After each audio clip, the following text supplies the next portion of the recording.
In this video, we'll export an IFC file with our own property set and attributes.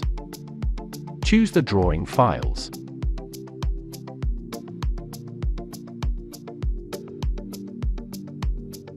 There are many options to choose from.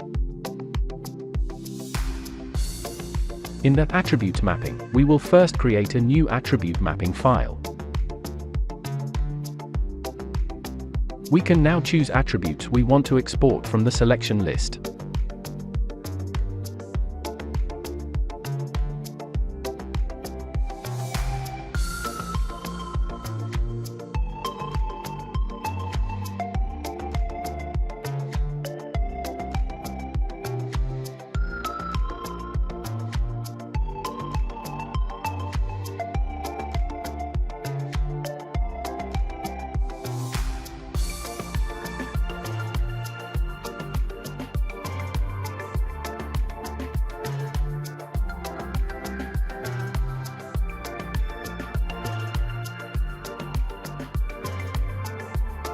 If we cannot find the required attribute, we can also search for it.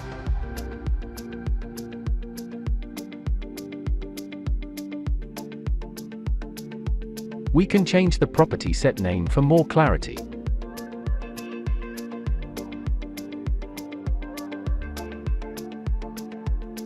The IFC property option allows you to rename the property designation field in the resulting IFC file.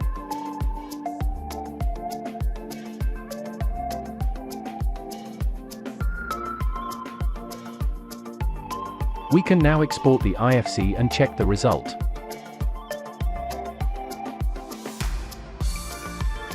When picking any element, we should be able to see a new property set tab called My Attributes with our 4 attributes in it.